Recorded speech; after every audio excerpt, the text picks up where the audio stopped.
Bismillahirrahmanirrahim. Alhamdulillahirabbil alamin wa bihi nasta'in ala umurid dunya waddin. Asyhadu an la ilaha illallah wa asyhadu anna Muhammadan abduhu wa rasuluh.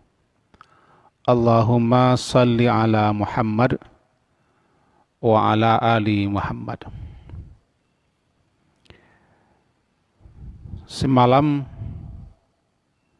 kajian kita adalah di antara adab-adab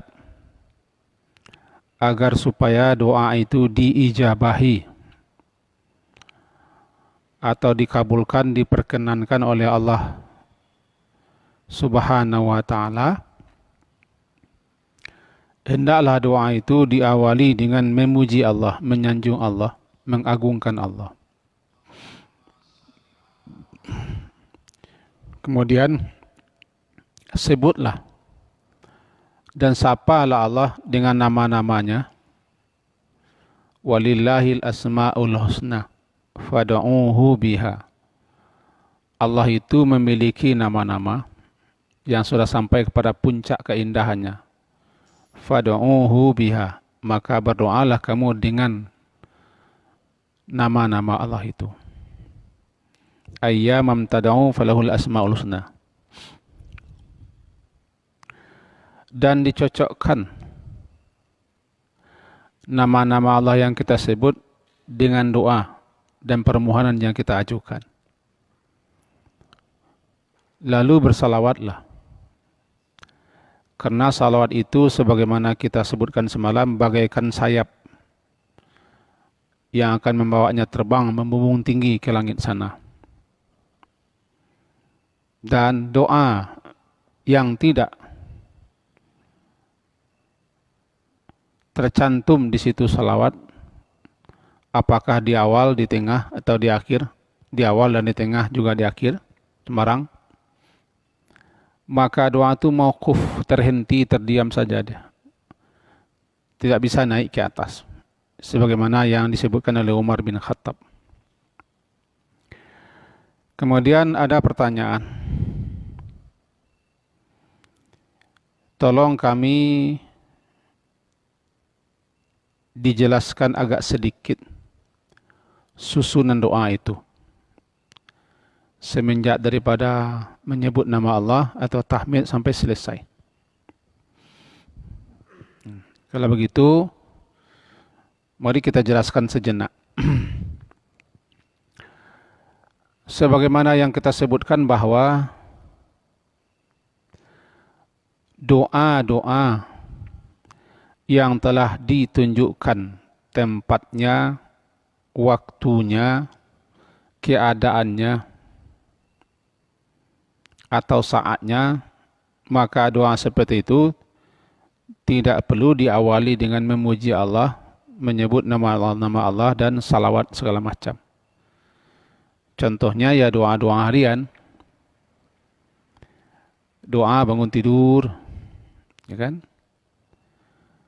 Masuk WC, keluar WC, doa nanti memakai baju baru, doa bercermin, doa akan makan, doa setelah makan, doa akan berangkat keluar rumah, naik kendaraan, ketika masuk pasar, atau melewati tempat-tempat yang jarang kita lalui, dan seterusnya. Itu tidak perlu kita memulai pula dengan memuji-muji, menyanjung Allah dulu, kemudian menyebut nama Allah, salawat, dan seterusnya. Dan kemudian ada pula doanya doa seketika namanya. Misal seketika itu kita melihat suatu peristiwa, suatu kejadian, yang ketika itu langsung kita berdoa. Ada orang menderita, ada orang kepayahan, ada orang kecelakaan, itu otomatis. Ya Allah, tolong ya Allah. Itu tidak perlu pula, karena doa spontan. Spontan, tidak diatur-atur, dan tidak ada susunan doanya, karena keluarnya refleks. Jadi contoh yang tadi, melihat sesuatu peristiwa kejadian yang tiba-tiba saja. Tetapi nanti ada doa yang namanya khusus. Kita akan mengajukan suatu permohonan permintaan kepada Allah. Nah, kalau begini, mulailah doa seperti tadi. Yang pertama dulu, carilah suasana, tempat, atau waktu keadaan yang paling bagus kita berdoa. Jadi kita harus pula mengetahui kapan, waktu, saat, ketika, tempat, keadaan yang apabila kita berdoa di situ makbul dia. Contohnya saja doa setelah salat atau antara azan dan qamat, misalnya kan, atau ketika hujan lebat turun, atau sedang sedih gundah gulana, atau saat di tengah malam sepertiga malam akhir, atau satu saat di hari Jumat ketika sujud di bulan Ramadan yang mulia ini. Itu kan contoh-contoh saat-saat di mana yang bagus untuk berdoa. Kemudian persiapkanlah doanya dulu, karena ini doa khusus, doa spesial yang tidak kita ketemui kita jumpai dalam Al-Quran doanya, atau tidak kita ketemui, tidak tahu kita ada doanya yang diajarkan Nabi, karena dia doa itu kan sesuai dengan hajat dan kebutuhan keperluan kita ketika itu. Setelah susun doanya, dapat waktunya yang terbaik, adab-adabnya kalau dapat setelah kita bersih, suci. Lalu menghadaplah ke kiblat. Nah, menghadaplah ke kiblat. Kemudian angkatlah dua tangan. Nah, kan? Angkat dua tangan. Karena inna rabbakum tabaraka wa ta'ala hayyun karimun yastahi min 'abdihi idza rafa'a yadayhi ilaihi ayaruddahuma sifran. Allah tabaraka wa ta'ala itu pemalu, juga maha murah, maha mulia. Dia malu, Allah itu, terhadap seorang hambanya apabila si hamba itu rafa'a yadayhi, apabila si hamba itu mengangkat tangannya, memohon, meminta, berdoa kepadanya, dikembali tangan itu dalam keadaan hampa, kosong, tidak dikabulkan doa. Allah malu mengangkat tangan. Jadi angkat tangan itu adab. Cuman cara mengangkat tangan itu dituntunkan kepada kita. Angkatlah tangan, dipertemukan dua sisinya, kira-kira setinggi bahu. Nah, atau hadapkan ke wajah. Jadi boleh begini, pertemukan, tapi jangan tegang, santai saja. Sejajar dengan bahu, atau hadapkan ke wajah juga boleh. Atau namanya ibtihal. Ibtihal itu suatu doa yang kita betul-betul sangat bermohon kepada Allah. Butuh sangat. Seperti minta hujan. Rasulullah ketika itu mengangkat tangan tinggi-tinggi sampai nampak ketiak beliau. Begini dia. Itu ibtihal. Doa yang sungguh-sungguh kita harapkan. Angkat tangan. Tetap ke atas. Tapi yang normal-normal saja angkat saja tangan begitu. Selebihnya tidak ada diajarkan. Apakah begini, itu tidak ada, atau begini, atau begini, atau begini. Itu tidak ada diajarkan. Yang diajarkan 3 cara itu. Angkat tangan.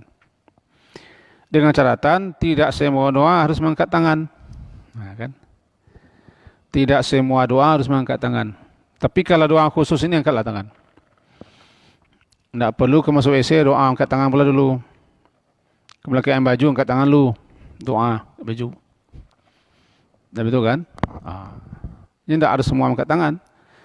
Tapi kalau doa-doa khusus, doa-doa spesial kita angkat tangan. Angkat tangan. Setelah kita angkat tangan, maka mulailah dengan memuji Allah. Oh, tidak dapat memuji Allah seperti buya-buya, ustaz-ustaz tu panjang bagi pintin. Ya, biasa pendek saja. Baca aja Al-Fatihah. Sudah. Karena di Al-Fatihah sudah ada kalimat pujian, sanjungan, dan keagungan untuk Allah. Ada Alhamdulillah, ada Ar-Rahman, ada Rahim, ada Malik Yaumiddin. Al-Fatihah itu bukan pembuka doa, bukan. Al-Fatihah bukan pembuka doa, tapi sering dipakai orang untuk mengawali doa. Barangkali di situ kena ada puji-puji, sanjung-sanjung dan mengagungkan Allah. Pas dia baca Al-Fatihah. Kita kan sering ustaz-ustaz kita tuh kalau kemana doa Al-Fatihah.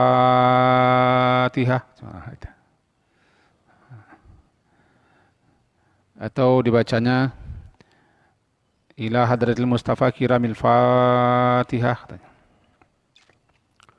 Kenapa? Ia bisa jadi karena di Al-Fatihah itu ada memuji Allah, menyanjung Allah. Sekaligus di situ ada nama Allah yang disebut Ar-Rahman, Ar-Rahim dan Malik Yaumiddin. Di Al-Fatihah itu ada sekian nama Allah. Yang pertama Rabbil Alamin. Yang kedua Ar-Rahman, yang ketiga Ar-Rahim, yang keempat Malik Yaumiddin. Lalu salawatlah. Nah, salawat sudah dapat di kita. Baca Al-Fatihah atau baca Alhamdulillahirrahmanirrahim wa bihi nasta'in ala umuri dunia wa din segala macam. Baca salawat Allahumma salli ala Muhammad wa ala ali Muhammad sampai innaka Hamidum Majid. Baru ajukanlah permintaan. Bisa diawali dengan nama Allah, ya Rahman, ya Rahim, ya Hayyu, ya Qayyum. Ya Zal Jalali wal Ikram, bisa diawali dengan begitu. Ajukanlah permintaan kita. Kan kita sudah menyusun doanya. Bahasa Minang boleh. Bahasa Minang boleh. Nanti apapun yang kita minta kepada Allah, apapun yang kita mohon kepada Allah, tentu saja sebagaimana yang kita sampaikan, jangan sampai permintaan permohonan kepada Allah itu untuk hal-hal yang mengandung dosa tidak dikabulkan, atau untuk pemutusan hubungan silaturahim tidak dikabulkan, atau doa yang diajukan dalam keadaan isti'jal, terburu-buru, tergesa. Juga jangan sampai berdoa untuk kebinasaan diri, kecelakaan harta benda dan keluarga, tidak boleh. Tidak boleh kita berdoa untuk kebinasaan diri. Kenapa? Jangan-jangan ketika itu pintu doa terkabul. Terbuka itu rumah, kita celaka. Seperti menyumpahi anak, mati jangka lah kau. Pas ketika itu tiba, dikabulkan. Tidak boleh. Sebenci-benci kita ke badan, sebenci-benci kita kepada keluarga, sebenci-benci kita kepada harta, jangan sumpahi. Jangan doakan supaya ada rusak, hancur, binasa. Dan seterusnya, tidak boleh. Ajukanlah doa.